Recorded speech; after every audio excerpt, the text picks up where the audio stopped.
Hey guys, welcome back to the next installment of Cooking with RegReg. Are you ready to cook? I am. I am so excited. I'm making the most classic, timeless meal ever, meatloaf. Before we get started, I'll just put a little asterisk all around to say that I know there's a million varieties of meatloaf out there, a million recipes. I don't think there's a right or wrong way to do meatloaf. I think it's just kind of mix and match how you like it, how your family likes it. And it's one of those things I don't make very often. Oh, and then another asterisk. This is not, I wouldn't consider this a quick weeknight meal, but I did double up the recipe in hopes that I have enough of a meatloaf to have leftovers, like maybe one to freeze so we can have later. So I'll just go over very quickly the basic ingredients. I'm using ground beef that is 85% lean. I normally use a higher, a meat with a less fat content, but for a meatloaf you do want it to be kind of like ooey and juicy, so that's why I'm doing the 85%. I'm gonna put some carrots in it, some celery, garlic, onion.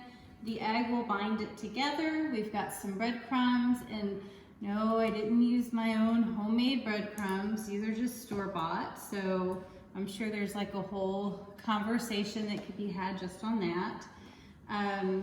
We have, for some of these ingredients are the glaze, but some of them are for the actual meatloaf, but I have out mustard, onion powder, oregano, garlic, Worcestershire, non-stick spray, ketchup, white vinegar, salt, pepper, and brown sugar. So let's get started. Okay, so we're gonna set the oven to 375. We're gonna let that get started. I'm gonna get started by scrubbing these carrots.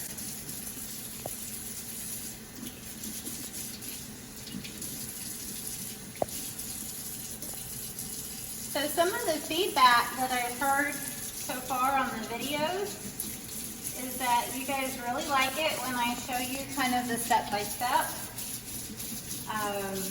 You like seeing the whole process versus me just doing it and having it edited in for you to see it.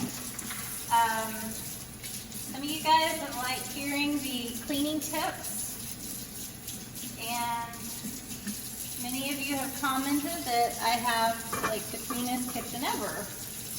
So obviously I like being very clean, and I do cook a lot. And so one of the things that I've noticed that really helps, or I've learned that really helps with keeping your kitchen clean is to just do some basic cleanup along the way and clean up after every single meal.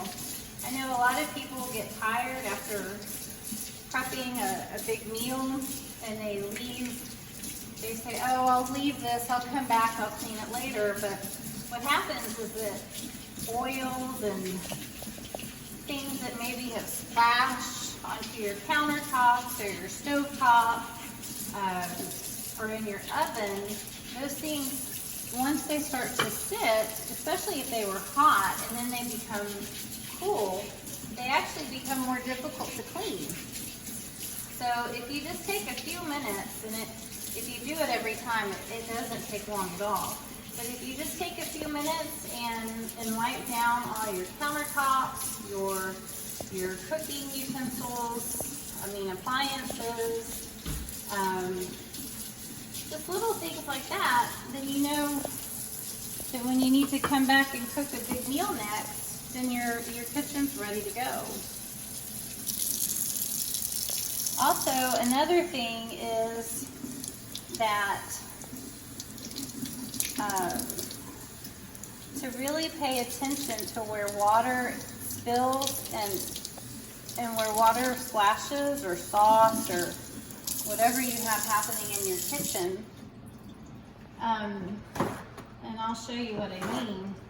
So like when you, cameraman, when you open the dishwasher to load it, sometimes you have things that are wet and they splash on the cabinets surrounding. Or you've washed your hands or your hands are wet and you go to get something out of a cabinet and then water splashes. Isn't that right, Piper? Yes.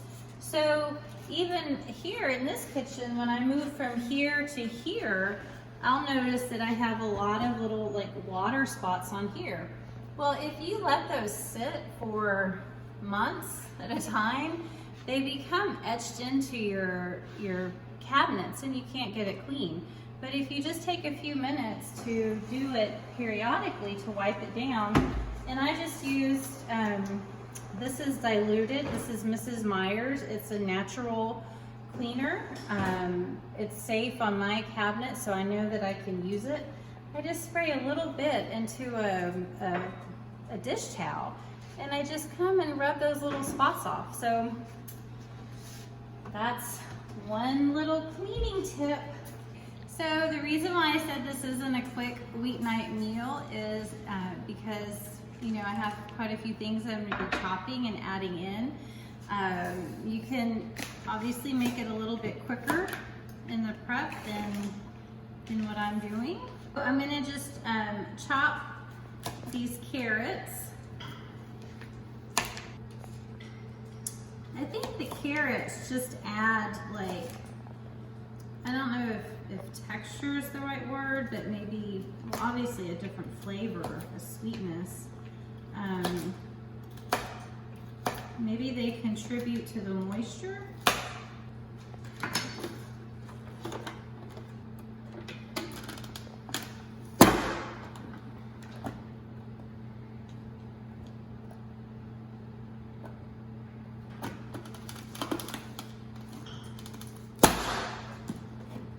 So I'm trying to get a cup of these little bitty tiny carrots.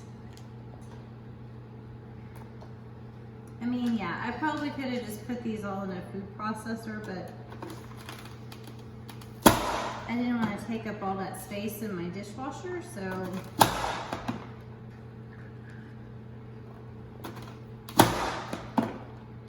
we're just going to use this.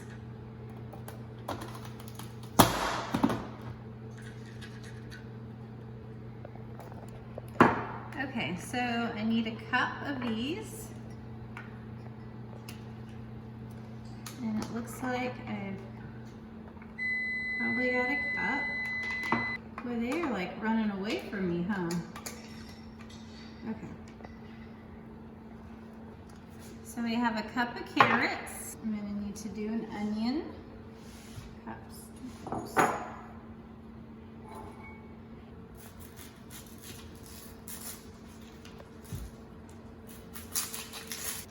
Okay, so we've got the onion, and again, I'm just gonna chop it very roughly.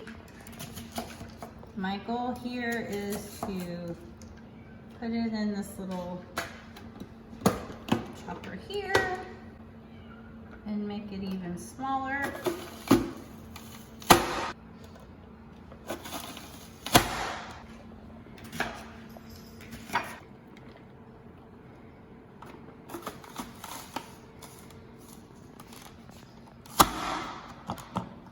So I had a device like this that I had probably for 15 years that I loved, and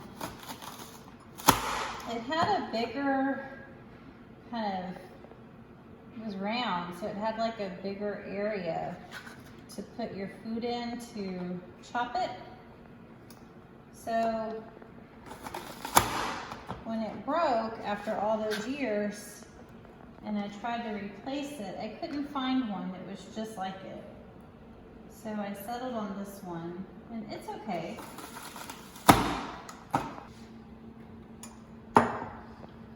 So the goal is to have 2 cups of this onion.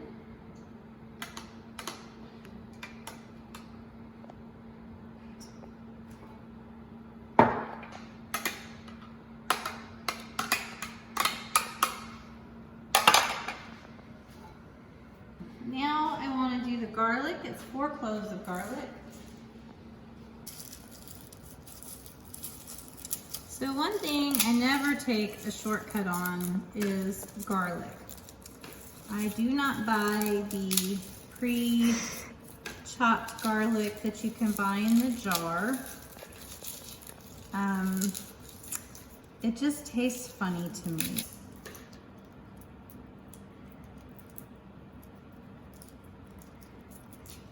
So I'm gonna get out my handy little garlic press.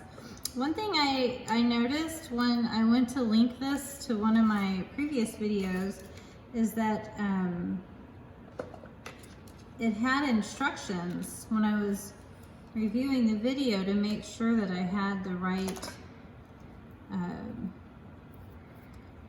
item, is that it actually has instructions how to peel the garlic. So you take this flat end and then you just smash it, and then the skin comes off.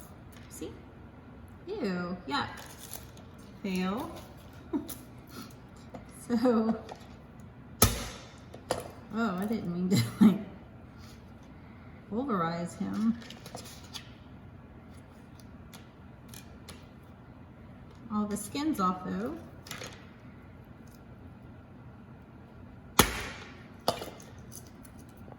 Boy, that can really help you get your frustrations out.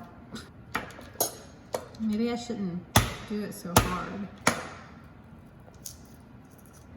But see, look how easy. That skin just comes right off. And then I just chop off that little rough edge. Okay, so that's 4. So then I put them in here. And then I'm gonna make them twist and shout.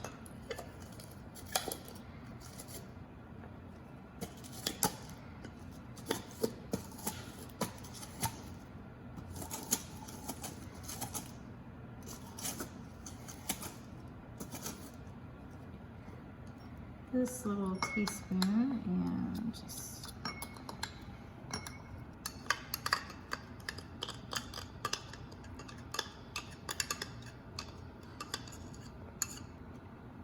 see, and if you had used the jarred garlic, you wouldn't have had the fun of smashing it.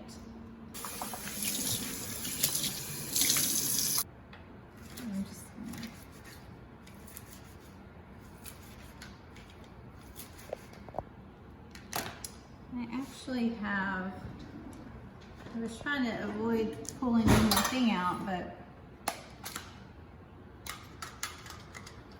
the other thing everyone has commented on is that I have seemingly endless cool gadgets, but this just takes your herbs and just really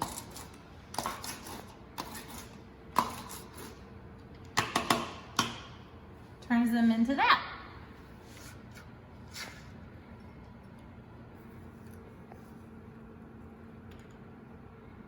One, two. Okay, so I'm gonna spray some non-stick spray in my pan here. I'm gonna add a little bit of olive oil.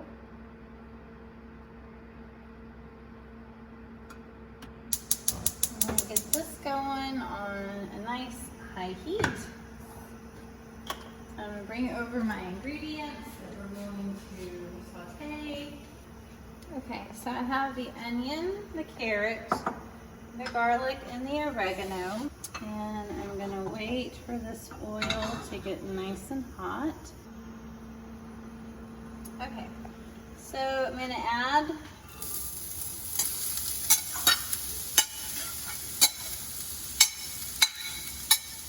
these guys, the onions and the carrots.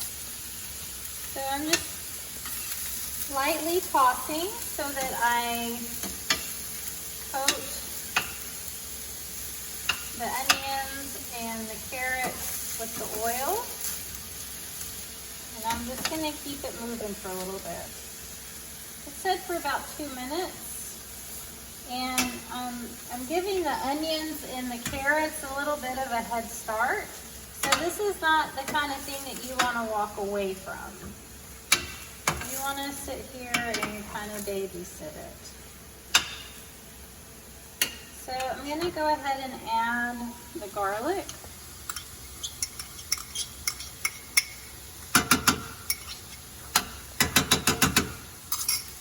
The reason why I gave the carrots and the onions a little bit of a head start is because they're chopped bigger and they need a little bit more time than the garlic.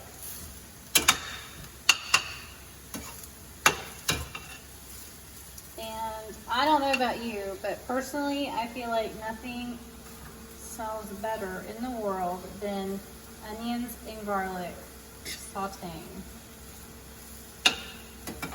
This smells like Thanksgiving and comfort, goodness.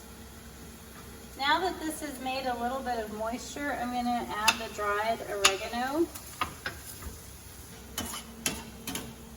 And so what will happen is once we have this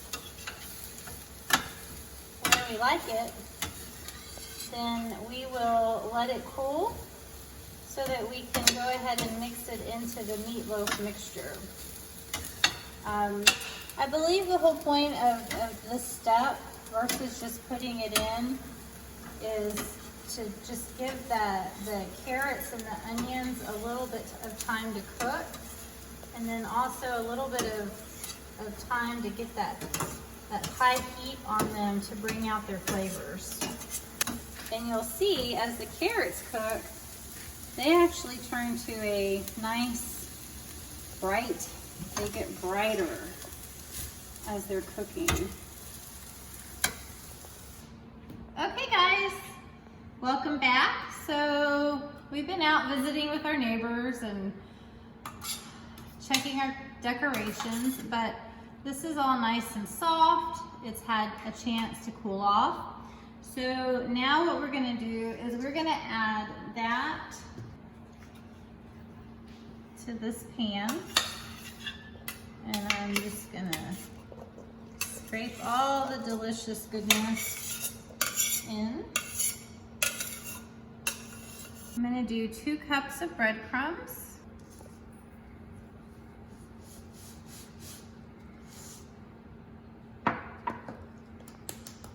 Okay. Okay, so I'm gonna do 4 tablespoons of mustard.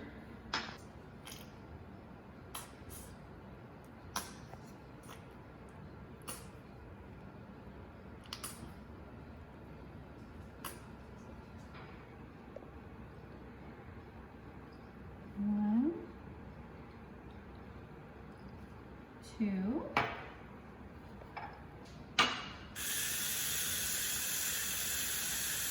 So we're going to do a 1/2 teaspoon of black pepper. So that looks like combined with that, it's roughly right. And then I'm just going to add this in. Okay, good catch by cameraman, producer, husband, chief taste tester extraordinaire. I was about to leave out ketchup.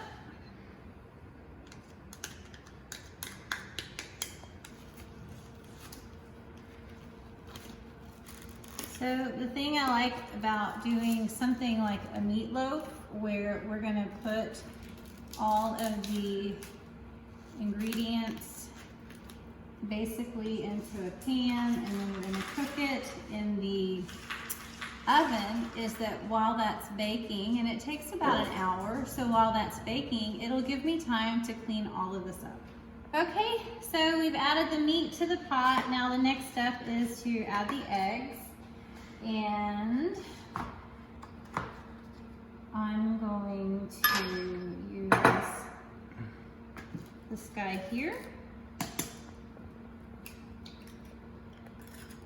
So I really don't like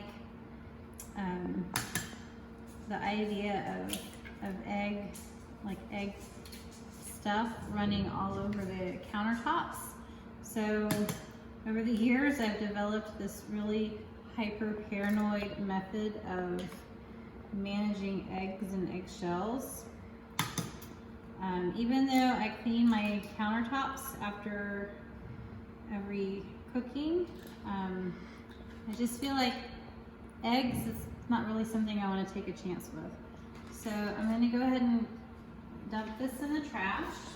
So we've put the meat into the pot. I haven't mixed it yet. We're about to do that, but before we do, I'm going to go ahead and spray my meatloaf pans.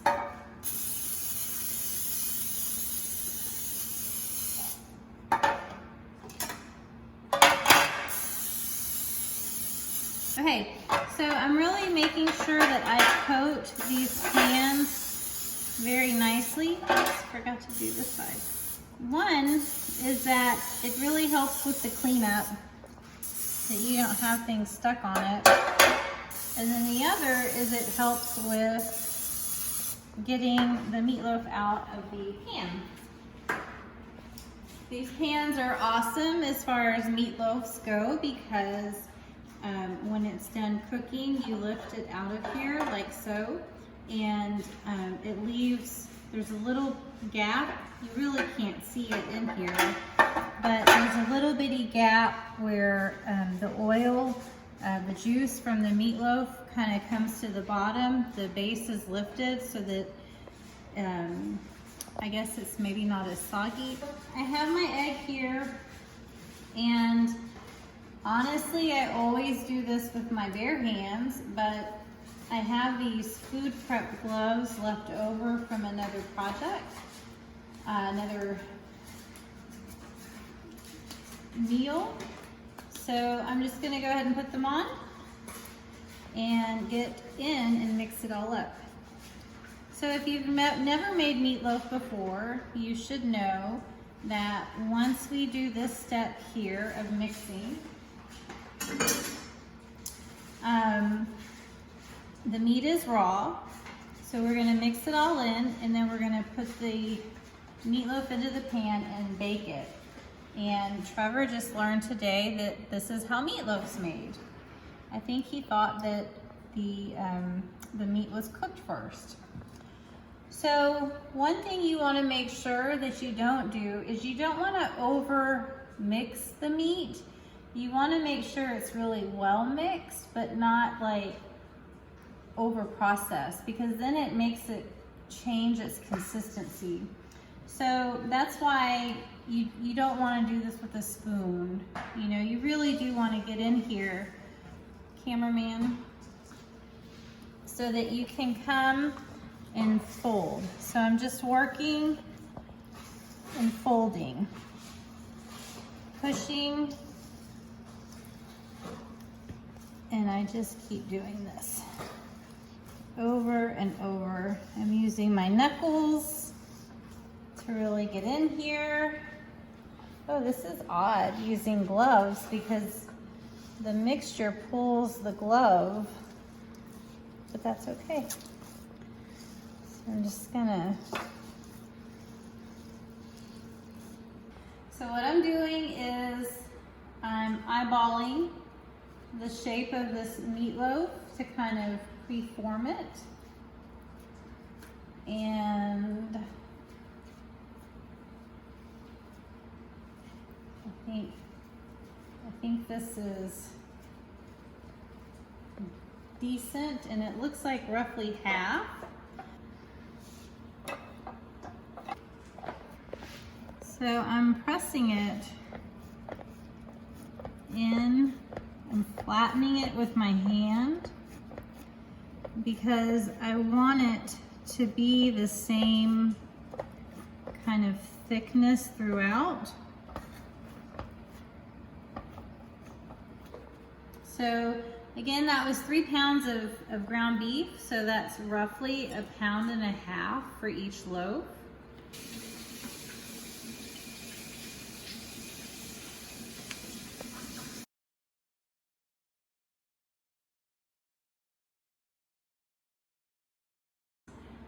while that's baking, I'm gonna do some cleanup here. I'm gonna get ready to prep the glaze. Once the glaze is ready, we're gonna coat that on top of the loaves, and then we're gonna bake it for another roughly 10 minutes. So I'll catch you guys in a little bit. Okay, welcome back. So just a little note on the timing of the glaze. I kept saying 10 minutes. It was actually 15 to 20 minutes that the glaze needs to be on. And then the meatloaves need to rest for 10 minutes once they come out of the oven. So I'm gonna start by taking out these frozen peas and carrots.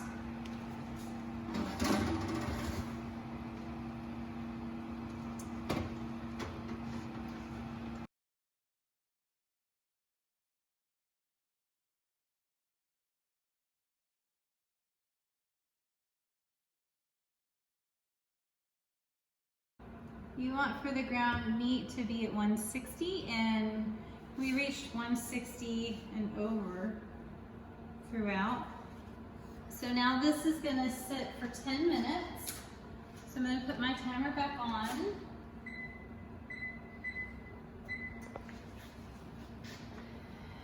So I'm not gonna touch it, I'm just gonna leave it alone. And then after 10 minutes, I'll come back and I'll show you how I just lifted out and put it onto a serving tray. So we'll be back. Hey guys, welcome back.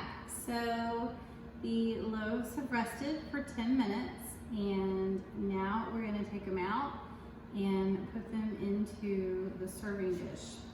So, not super hot. I'm just gonna lift it by the handles, and I wanna maybe just do one, huh? Mm-hmm. Okay. So you saw how easy, did you catch that? You saw how easy that slid off, and then if you look inside of the pan, this is the grease that was left behind. So, and it even has an extra channel in there. So it really does allow the fat and the grease to drain from the meatloaf as it's cooking. So you just cut into it. Take a look at that. Beautiful. That is one nice looking meatloaf. So what we're gonna do is I'm gonna make a plate, and I'm gonna put all the food away before the family finds out. I'm just kidding. I'm gonna make a plate and show you guys what it looks like. We'll be back.